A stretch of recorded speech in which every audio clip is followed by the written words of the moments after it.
Hey, what's up everyone? It's JR here again at Holy Faith TV. I wanted to come on tonight to talk about Father Paul Nicholson. The reason why I wanted to talk about Father Nicholson is I keep getting a lot of questions, probably because of my geographical location, about whatever happened to Father Paul Nicholson. Why did he just disappear off social media? It seemed like out of nowhere and overnight. While respecting Father Nicholson's right to privacy, I'm going to share the little bit of information that I can, and then we'll put the subject to rest, because honestly, I'm actually kind of sick of people asking me about it. So let me give you a little bit of background on how I know Father Paul Nicholson. And some of my subscribers here, I know of two in particular, know Father Nicholson far better than I do. So I'm sure that they could share a lot more information if they choose to. But once again, we've got to respect Father Nicholson's right to privacy. So I met Father Nicholson about 5 years ago at his parish in a little country town a little over an hour away from Toronto.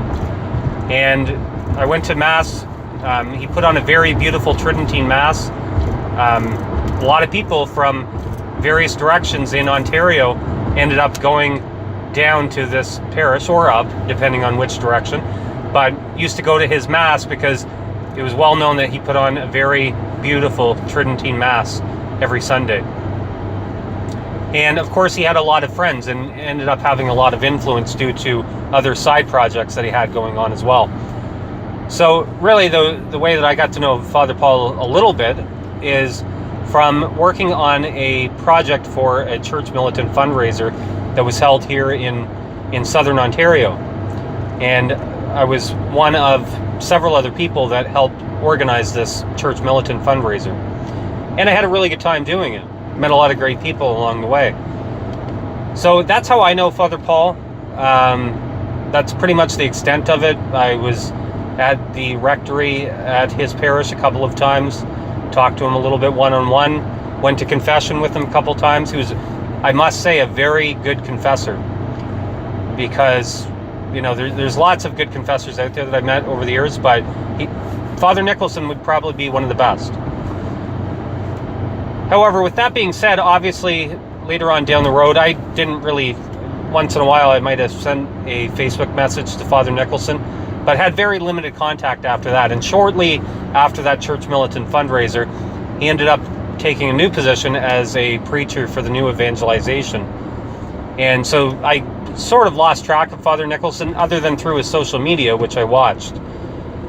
And so Father Nicholson did a number of videos. I believe, I could be wrong in this, but I'm almost 99.9% positive that Church Militant produced those videos down in Michigan. And Father Nicholson had his hands in some of the activities of Church Militant.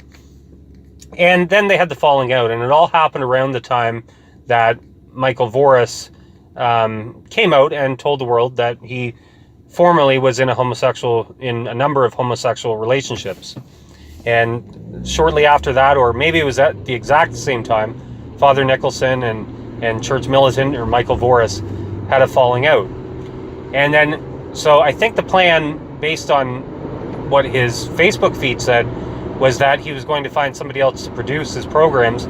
But shortly after that, I want to say it was within a month, he just disappeared off the landscape altogether. So from what I know now, and from what I've heard through the grapevine, this isn't confirmed by Father Nicholson. It's not because he's told me or anything like that. But from what I understand, he is in a parish in Southern Ontario, closer to Michigan, and he is quietly serving as a parish priest, which, if that's the full story, that's great. But he's basically disappeared out of the public spotlight, so to speak.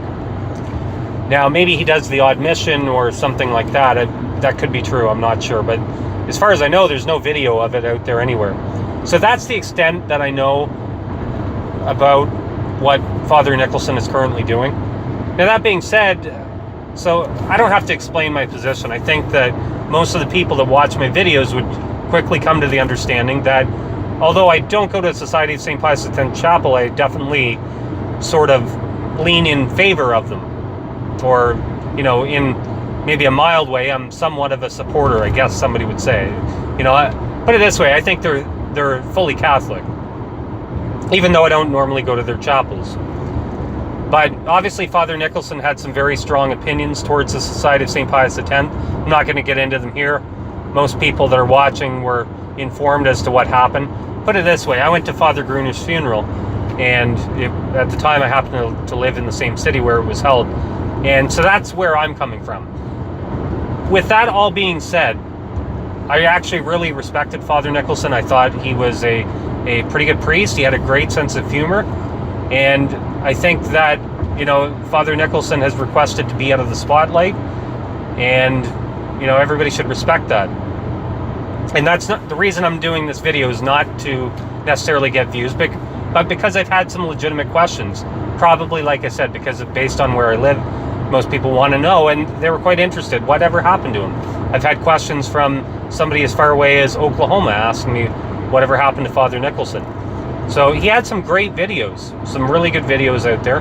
And then he had some that I would say are obviously not so great. But that being said, I want to say that regardless of everything that happened and, some of his opinions, there's people on both sides of the fence that have some very strong opinions about some of the things that he said. And, I still respect Father Nicholson because I had some very good interactions with him. And I received Holy Communion from his hands. And, even with that being said, he's a priest, and to a certain extent, we have to give those who are ordained or consecrated to the holy priesthood a certain level of respect.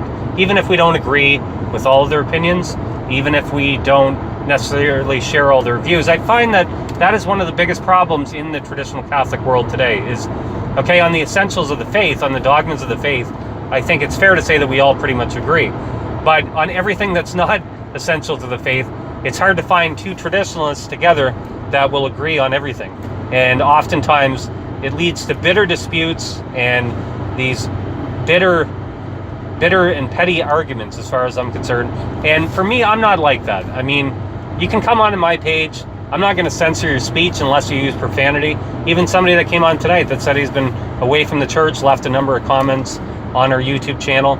I let it be because, to a certain extent, I believe in having free speech on YouTube. That's, the entire reason why most people started going to YouTube, or at least those in the, let's call it the alt-Catholic media, started going to YouTube, is because they want to interact with the information that's being shared. And, I think it's a great platform. And I think that's why YouTube and other sites like it, like DTube maybe, or Steemit, that's why I think they're going to continue to grow, because people like to interact with the information. And, I obviously don't agree with everything that everybody comments on my channel, but if they keep it respectful and without profanity, I let it stand. Or, I might have something to say about it, but I'm going to let it stand up on my channel, those comments. So I hope that clears the air and gives a little bit of light. Maybe it doesn't really add any information for you, but I hope that puts to rest any more questions about Father Nicholson that are directed towards me. And that's all for now.